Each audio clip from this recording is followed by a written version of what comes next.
सेठ जमुना दास हनुमान जी का परम भक्त था। जब भी जमुना दास भोजन करने के लिए बैठता तो सबसे पहले हनुमान जी को भोग लगाता। ऐसा ही उसका रोजाना का नियम था। यहाँ तक कि जमुना दास कहीं किसी शादी ब्याह में जाता या फिर घर पर भी जब भी कुछ खाता तो हनुमान जी का पहला निवाला खिलाकर ही खुद खाता था। उसकी इस आदत से उसकी पत्नी कावेरी कभी कभी गुस्से से झुंझला जाती थी। कावेरी को जमुना दास का इतना ज्यादा पूजा पाठी होना पसंद नहीं था। अरे कहाँ हो, थाली का खाना ठंडा हो रहा है, अब बस भी करो। कितना भोग लगाओगे उन्हें? हर चीज का हमेशा भोग लगाना क्या जरूरी है? बिल्कुल जरूरी है भाग्यवान। तुम जानती हो मैं अपने हनुमान जी को भोग लगाए बिना कुछ नहीं खाता हूँ। तुम तो उन्हें ऐसे याद करते हो मानो वह तुम्हारे हाथ से भोजन खाते हो। मुझे तो बिल्कुल भी विश्वास नहीं इन बातों पर। पता नहीं तुम क्यों इतना विश्वास करते हो। खैर मैं तुम्हें नहीं रोकूंगी, तुम्हारे जो जी में आए वो करो। रोटी और लोगे तो बता देना, पहले ही सारा खाना इतना ठंडा कर दिया है, अब खा लो। कावेरी इसी तरह रोज बातें करके रोजाना अपना गुस्सा निकाल लेती थी, पर जमुना दास पर इन बातों का कोई असर नहीं होता था। जमुना दास के रिश्तेदार भी उनकी आदत को जानते थे। एक दिन जमुना दास जी के साले के घर में एक फंक्शन था। साले साहब, मेरी थाली लगाओगे तो एक थाली और लगा देना, मुझे हनुमान जी को भोग लगाना होता है। वैसे यहाँ हनुमान जी की मूर्ति है ना? हाँ जीजा जी, क्यों नहीं, जरूर। मंदिर वहाँ सामने ही है, वहाँ हनुमान जी की मूर्ति भी है और मैं थाली भी लगवा देता हूँ। सुनो जी, तुम यहाँ भी शुरू हो गए, आज के दिन भी तो रहने देते। नहीं कावेरी, अगर हनुमान जी को भोग नहीं लगाऊंगा तो समझ लो मैं भी कुछ नहीं खाऊंगा। क्या तुम यही चाहती हो कि मैं कुछ ना खाऊं? मैं भला क्यों चाहूंगी कि तुम भूखे रहो। खिलाओ पहले अपने हनुमान जी को, पहले हनुमान जी को ही खिलाओ, उसके बाद ही तुम खाना। मैं तो जा रही हूँ मेहमानों के पास, उन्हीं के साथ मिलकर खाऊंगी। जमुना दास हनुमान जी को खाने का भोग लगा रहे थे और मेहमान उन्हें देख रहे थे। लगता है भाई साहब की हनुमान जी पर बहुत आस्था है। देखो तो यहाँ फंक्शन में भी पहले हनुमान जी को ही भोग लगा रहे हैं, वरना हम सब तो ये सब याद ही नहीं रखते। वैसे याद भी क्या रखे, किसी के घर फंक्शन में आते हैं, अब उनसे पहले कहे कि भगवान जी के लिए पहले थाली दे दो तो वो भी तो अच्छा नहीं लगता। वैसे ये सब पूजा पाठ तो घर में ही ठीक लगता है, किसी दूसरे के घर जाकर थोड़ी। हमें क्या करना है, उनके रिश्तेदार का घर है, जो उन्हें ठीक लगे। चलो हम तो खाना खाते हैं। मेहमानों की बातें सुनकर कावेरी को बहुत गुस्सा आया और फिर एक सुबह आज तो फैसला होकर ही रहेगा। अरे वाह, आज तो सुबह सुबह नाश्ते में पकोड़े बनाए जा रहे हैं। हाँ, पकोड़े तो बना रही हूँ, पर इनमें से एक भी पकोड़ा हनुमान जी को भोग नहीं लगाओगे, वरना मैं घर छोड़कर मायके भाग जाऊंगी। सबके सामने खिल्ली उड़ाती हो, मुझसे अब यह सब और तमाशा नहीं देखा जाता। कावेरी, तुम्हें पता है मैं ऐसा नहीं कर सकता। तुम क्यों जिद कर रही हो? मैं तो भोग जरूर लगाऊंगा। तो फिर ठीक है, मुझे भी तुम्हारी कसम है, अगर तुमने एक भी पकोड़ा हनुमान जी को दिया तो मैं निर्जल व्रत धारण कर लूंगी, रोटी पानी का त्याग कर दूंगी। बोलो तुम मुझे जीवित देखना चाहते हो या नहीं? जमुना दास जानता था कि गुस्से में कावेरी कुछ भी कर सकती है, इसलिए उन्होंने मन ही मन हनुमान जी से क्षमा मांगी और चुपचाप अपने कमरे में चला गया। कावेरी रसोई में पकोड़े बनाने लगी, तभी कावेरी के भैया भाभी आ गए। अरे वाह, गरम गरम पकौड़ियों की खुशबू आ रही है। आओ भैया। नमस्ते भाभी, बिल्कुल सही समय पर आए हो।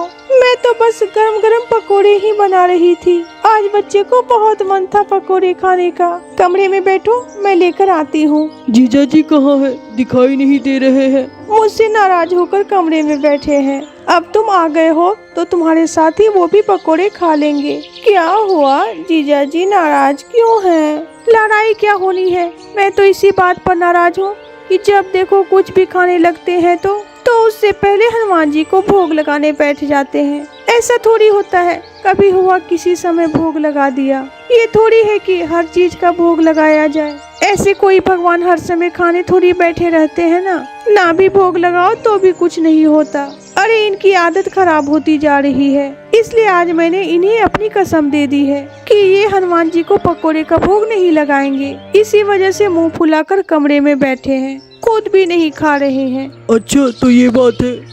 एक काम करो बहन, तुम हम सब के लिए गरम गरम पकोड़े ले आओ, हम जीजा जी के साथ बैठकर खाएंगे। ठीक है, हम लेकर आती हूँ। कावेरी जैसे ही पकोड़े लेने के लिए जाने लगती है, जमुना दास बाहर आकर उसे रोक देता है। मैं एक भी पकोड़ा नहीं खाऊंगा। आज मेरे हनुमान जी ने पकोड़े नहीं खाए तो भला मैं कैसे खा सकता हूँ। तुम इन दोनों को खिलाओ, मुझे इसमें कोई आपत्ति नहीं है, पर मुझे मत कहना मेरा बिल्कुल भी मन नहीं है। अरे जीजा जी, आज हनुमान जी को नहीं खिलाओगे तो क्या ही बिगड़ जाएगा। ऐसा कुछ भी नहीं होता, ये सब बेकार की बातें हैं। खा लो अकेले, आज उन्हें पकोड़े मत खिलाओ, कल कुछ और खिला देना।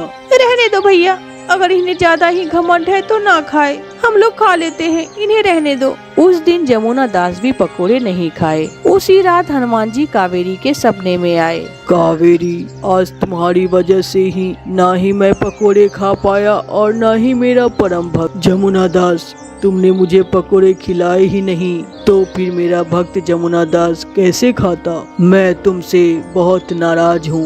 आज तुम्हारी वजह से मैं भूखा रहा, क्योंकि मेरा भक्त जो भूखा था। अगर तुम मुझे पकोड़े खाने देती तो मेरा भक्त भी भूखा न रहता। तुम अच्छी तरह जानती हो जमुना दास जब तक मुझे भोग नहीं लगाता तब तक वह स्वयं नहीं खाता। वह जानता था कि तुम गुस्से में कुछ भी कर सकती हो, इसलिए उसने जब मुझे भोग नहीं लगाया तो खुद भी कुछ नहीं खाया। देख लो कावेरी, आज तुम्हारी वजह से मुझे और मेरे भक्त दोनों को ही पकोड़े खाने को नहीं मिले। मुझे क्षमा कर दो प्रभु, मुझसे बहुत बड़ी भूल हो गई। मैं आपकी शक्ति और अपने पति की भक्ति को समझ ही नहीं पाई। अब मैं अपनी भूल का प्रायश्चित कैसे करूं? अब तो तुम्हारी भूल का प्रायश्चित तभी होगा जब तुम मुझे पकोड़े खिलाओगी। कल मैं तुम्हारे घर आऊंगा पकोड़े खाने के लिए। अपने भक्त जमुना दास के साथ मैं तुम्हारे हाथों के बने हुए गरम गरम पकोड़े खाऊंगा। सच हनुमान जी, आप मेरे घर पकोड़े खाने आओगे? मैं आपके लिए गरम गरम पकोड़े जरूर बनाऊंगी। कावेरी का सपना टूटा तब तक सवेरा हो चुका था। उसने सपने की सारी बात जब जमुना दास जी को बताई तो वो भी बहुत खुश हुआ। कावेरी ने बहुत मेहनत और लगन के साथ उस दिन हनुमान जी के लिए पकोड़े तैयार किए। सुनो जी, ये लो, तुम रोजाना की भांति हनुमान जी को पकोड़े का भोग लगाओ। क्या पता पकोड़ों की खुशबू से हनुमान जी तुरंत आ जाए और सपने की बात सच हो जाए। हाँ हाँ लाओ, मैं हनुमान जी को भोग लगाता हूँ। सुनो, मैंने पकोड़े के साथ हरे धनिया की चटनी भी बनाई थी। हनुमान जी को पकोड़े और चटनी खिलाओ, वो बहुत खुश होंगे। मैं अभी चटनी लेकर आती हूँ। कावेरी जैसे ही रसोई में चटनी लेने के लिए जाती है, उसके आश्चर्य का ठिकाना नहीं रहता है। रसोई का नजारा देखकर कावेरी की आंखें खुली रह जाती है। कावेरी जी देखती है कि रसोई में साक्षात हनुमान जी पकोड़े खा रहे हैं, साथ में हरी चटनी भी। उसने पकोड़ों में हरी चटनी लगा ली है। कावेरी, पकोड़े बहुत स्वादिष्ट बने हैं। हनुमान जी, आप और यहाँ रसोई में। सुनिए, यह देखिए, हनुमान जी पकोड़े खाने आए हैं। मेरा सपना सच हो गया। सुनो, जल्दी आओ। जमुना दास हनुमान जी को साक्षात पकोड़े खाते हुए देखकर हैरान रह जाता है। जमुना दास, अब तो मैंने भी पकोड़े खा लिए, तो तुम मेरे हाथों से खाओ। हमेशा तुम अपने हाथों से खिलाते हो, आज मैं तुम्हें अपने हाथों से खिलाऊंगा।